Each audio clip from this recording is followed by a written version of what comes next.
first and probably the most important thing that you want to keep in mind if you're a mom returning to the workforce or a parent going back to work while writing your cover letter is not to hide or feel like you have to hide your stay-at-home mom experience, your experience working inside of the home. Own it, be proud of it. If you write about your experience and you are enthusiastic about it and you say, hey, look at all the amazing things I've done while working inside the home, and here's how that can translate to me being of value to you in this role that you're applying for, the employer is going to also feel the enthusiasm from you, and they are going to also see the value and recognize the value in your skills and experience that you've gained working in the home. So you can write phrases. I would encourage you to write phrases in your cover letter like, as a household manager, I oversaw XYZ. Make a connection between the skills that you gained inside the home and the skills that are posted in the job announcement of the position that you're targeting. So use that language of household manager. You can, there's other terms that you can use depending on what you're comfortable with. You can say working inside of the home. The whole point is to really emphasize that you were working, even though you're not getting paid. We all know that stay-at-home moms don't get paid. We should get paid, but you want to really emphasize that you were working during this time.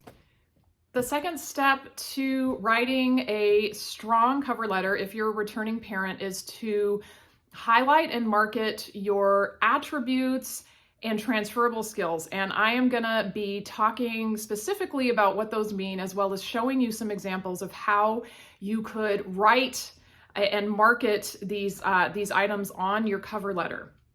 So what do I mean by attributes? Well, I'll give you a personal example. One of my first jobs in an actual office setting after having kids, on my first day of work, I remember one of my coworkers saying to me, she was like, wow, you just bring this energy and enthusiasm. And I remember thinking, oh, wow, that's really cool. I didn't even think about that. I think I was just really excited to be out of the house and to be around adults and to have adult conversations. And I had also had quite a bit of caffeine that morning. So that probably contributed to my enthusiasm. But that is definitely something I've heard from employers in all industries, is that they really appreciate parents who have been out of the workforce coming back in. And again, that energy, that dedication, hard work ethic. So let's switch gears, and I had mentioned transferable skills as well as attributes. So what do I mean by transferable skills? That's skills that you can use in every single industry, skills that you have gained working inside the home, skills like communication, problem solving, teamwork, leadership. And I'm just going to give you several examples of different skill sets, but you can definitely market. There's so many more transferable skills that you can market in addition to the ones that I'm going to be covering in the next few minutes.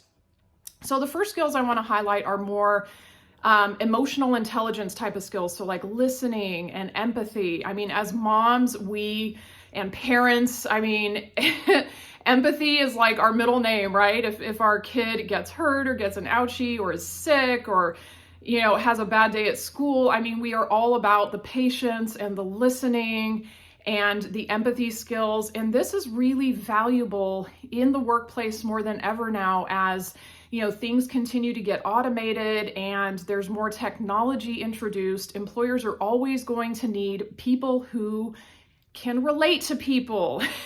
It's really as simple as that. And that's never going to be automated. So the next skill that I want to mention is accounting, finance, budgeting, record keeping.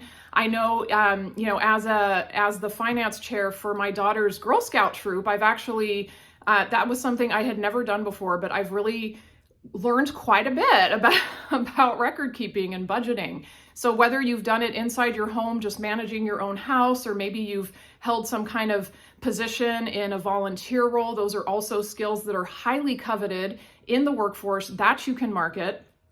And then ending up with planning and organization. As parents, I mean, we are constantly planning, right? It's just like whether it is medical appointments, school, after school activities, extracurriculars, birthday parties. The other day, I planned a funeral for my son's ladybug.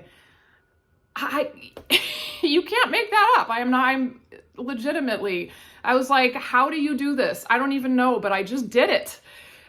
So that creativity and flexibility, those are all valuable, again, valuable transferable skills that are needed in every industry. And it's just a matter of you recognizing what it is that you've done and then marketing that on your cover letter. The third step to writing a successful stay-at-home mom cover letter is to make sure that you target every letter that you send out. If you're not going to tailor your letter, I don't suggest even sending a cover letter if it's just going to be a generic letter that you send out to like 100 different companies.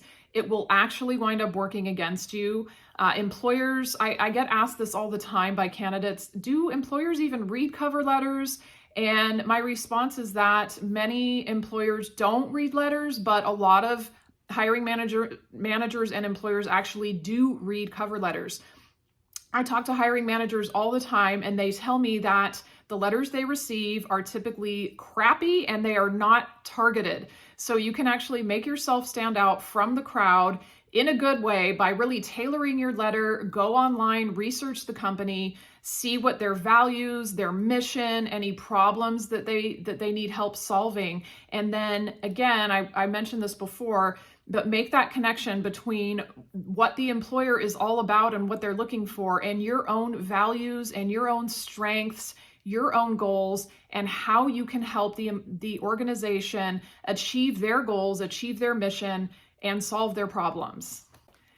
Last but not least, you want to make sure that your resume and your cover letter look clean and professional. You can have the most amazingly written documents, but if they look sloppy, then that is going to definitely not help you out. This is the employer's first impression of you as a candidate. And so you definitely want to make sure that everything is laid out nicely on the page and that it is easy to read. You can check out our templates. We have resume and cover letter templates in the link down below. And we do also have a template specifically for stay-at-home moms and returning parents. So make sure to check that out. Thank you for watching this video. Again, make sure to hit that subscribe button if you would like to see more videos like this one to help you land your dream job. I'll see you guys next time.